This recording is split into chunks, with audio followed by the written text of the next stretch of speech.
السلام علیکم ورحمۃ اللہ وبرکاتہ۔ رفیق الرحمان زاویہ سکول سسٹم گلباغ ملتان۔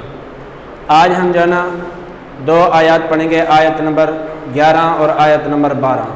ان 2 آیاتوں کا ترجمہ بھی پڑھیں گے اور مختصر وضاحت بھی پڑھیں گے، اور ان 2 آیاتوں کے متعلق جو سوال ہوں گے ان کو بھی ہم حل کریں گے۔ لیکن سب سے پہلے ترجمے کی طرف اللہ تبارک تعالیٰ نے فرمایا هُنَالِكَ ابْتُلِيَ الْمُؤْمِنُونَ وَزُلْزِلُوا زِلْزَالًا شَدِيدًا وَإِذْ يَقُولُ الْمُنَافِقُونَ وَالَّذِينَ فِي قُلُوبِهِم مَّرَضٌ مَّا وَعَدَنَا اللَّهُ وَرَسُولُهُ إِلَّا غُرُورًا۔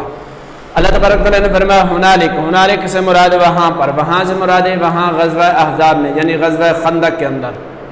ابتلا کا معنی ہوتا ہے آزمانا، آزمائے گئے۔ ہنالک وہاں پر، ابتلا آزمائے گئے۔ ہنالک ابتلیا وہاں پر آزمائے گئے۔ کون آزمائے گئے؟ المؤمنون، مومن آزمائے گئے۔ غزوہ خندق کے اندر کون لوگ آزمائے گئے؟ مومن لوگ آزمائے گئے۔ وزلزلوا، زلزل کا معنی ہوتا ہے زلزلہ دینا، جھٹکا دینا، ہلانا، یعنی اللہ تبارک تعالیٰ نے ان کو ہلایا۔ زلزلوا زلزالا، ہلایا ہے، ہلانا، شدیدہ، سخت طریقے سے، یعنی سخت آزمائش تھی مسلمانوں کے لیے۔ آگے فرمایا اس پوری آیت کو دیکھیں، ہنالک وہاں پر یعنی غزوہ خندق کے اندر مومن لوگ جو تھے وہ سخت سے سخت آزمائے گئے، سخت سے سخت ہلائے گئے۔ اب دوسری آیت میں اللہ نے فرمایا وَإِذْ يَقُولُ، جب یہ آزمائش تھی تو منافق لوگوں کا کیا رد عمل تھا؟ وہ کا معنی اور، اذ معنی جب، اور اس وقت جب یقول کہنے لگے، یعنی اس وقت جب یہ کہہ رہے تھے، کون کہنے لگے؟ المنافقون، منافق کہنے لگے۔ والذین، اور وہ لوگ، فی معنی میں، قلوب معنی دل، قلب کی جمع ہے اور دلوں کو کہتے ہیں کہ ان کے دلوں میں مرض، مرض کا مطلب یہ ہے بیماری۔ اس بیماری سے مراد یہ ہے کہ ایمان نہیں ہے بلکہ کفر ہے، نفاق ہے، منافقت ہے۔ وہ لوگ کہنے لگے کیا؟ ما کا معنی نہیں، وعدنا، ہم سے وعدہ کیا، ما وعدنا، نہیں ہم سے وعدہ کیا۔ کس نے؟ اللہ تبارک تعالیٰ نے، ورسولہ، اور اللہ کے رسول صلی اللہ علیہ وسلم نے، الا مگر غرورا، دھوکے کا۔ منافق لوگ اور وہ لوگ کہ ان کے دلوں میں مرض تھا، یہ مرض والے لوگ بھی منافق ہیں، یہ کہنے لگے کہ اللہ اور اس کے رسول نے جو ہمیں فتح کا وعدہ کیا تھا یا جیت کا وعدہ کیا تھا، یہ سراسر دھوکہ ہے، نعوذ باللہ من ذالک۔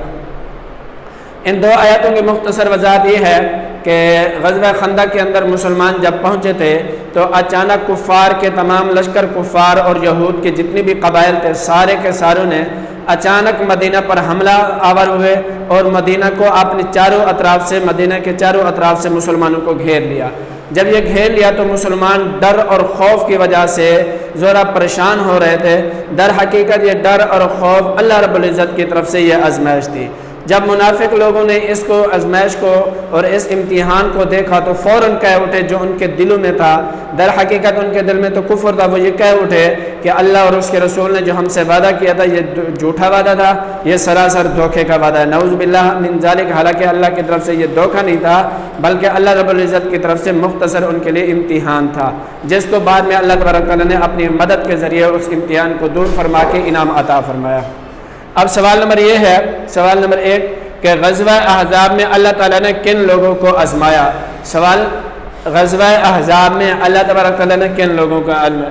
جواب یہ ہے غزوہ احزاب میں اللہ تبارک تعالیٰ نے اہل ایمان کو آزمایا، یعنی اس غزوے کے اندر جو اللہ نے آزمایا ہے، امتحان لیا، وہ کن لوگوں سے لیا؟ وہ اہل ایمان سے لیا۔ کیوں؟ آیات میں اللہ نے فرمایا هُنَالِكَ ابْتُلِيَ الْمُؤْمِنُونَ، کہ اللہ تبارک تعالیٰ نے مومنوں کے امتحان لیا۔ دوسرا سوال یہ ہے کہ غزوہ خندق میں آزمائش سے کیا مراد ہے، یعنی اس غزوہ خندق کی جو آزمائش تھی، اس آزمائش سے مراد کیا ہے؟ جواب یہ ہے آزمائش سے مراد یہ ہے کہ ہر طرف سے لشکروں نے گھیر لیا تھا، یعنی چاروں طرف سے مشرق اور مغرب، شمال کے، مدینہ کے شمال کے جانب یہ غزوہ ہو رہا تھا، تو باقی 3 اطراف سے جو کفار تھے انہوں نے مدینہ کو گھیر لیا تھا، یہ مراد ہے، یعنی ہر طرف سے لشکروں نے گھیر لیا تھا، یہی آزمائش تھی۔ سوال نمبر 3 یہ ہے کہ آزمائش کی گھڑی میں منافق کیا کہنے لگے؟ جو منافق تھے اس آزمائش کی گھڑی میں وہ کیا کہنے لگے؟ جواب یہ ہے کہ منافق کہنے لگے کہ اللہ اور اس کے رسول صلی اللہ علیہ وسلم نے ہم سے دھوکے کا وعدہ کیا، نعوذ باللہ من ذالک۔ جس طرح آیات میں کہا کہ کافر اور منافق لوگ کہنے لگے اللہ اور اس کے رسول نے ہم سے دھوکے کا وعدہ کیا۔ اسی طرح چوتھا سوال اور آخری سوال یہ ہے کہ وہ کون لوگ ہیں جن کے دلوں میں مرض تھا؟ یا منافق لوگ تو اللہ نے واضح ذکر کر دیا اور وہ کون لوگ ہیں جن کے دلوں میں مرض تھا؟ یعنی وہ لوگ ہیں، جواب وہ منافق تھے جن کے دلوں میں مرض تھا۔ در حقیقت یہ منافق ہی تھے کہ انہوں نے اپنے دلوں کے اندر مرض کو یعنی نفاق کو، منافقت کو چھپایا ہوا تھا۔ اس وجہ سے اللہ تبارک تعالیٰ نے ان کے بارے میں فرمایا کہ یقول المنافق، اور اس وقت کہنے لگے منافق اور وہ لوگ کہ ان کے دلوں میں مرض ہے، یعنی یہ اپنے مرض کو چھپائے ہوئے تھے۔ تو جب آزمائش ہے تو انہوں نے اپنے مرض کو اور اپنے دل کی بات کو باہر نکالا اور کہہ اٹھے کہ اللہ اور اس کے رسول نے ہم سے دھوکے کا وعدہ کیا، نعوذ باللہ من ذالک، حالانکہ ایسا ہرگز نہیں تھا۔ آج کا ہمارا یہ لیکچر ہے، 2 آیاتیں ہیں، آپ نے ان کا ترجمہ بھی یاد کرنا ہے، لفظی معنی بھی یاد کرنا ہے، اور یہ مختصر 4 سوال ہیں، آپ نے ان کو لکھنا بھی ہے اور یاد بھی کرنا ہے۔ آج کا ہمارا یہ لیکچر ہوگا۔ السلام علیکم ورحمۃ اللہ۔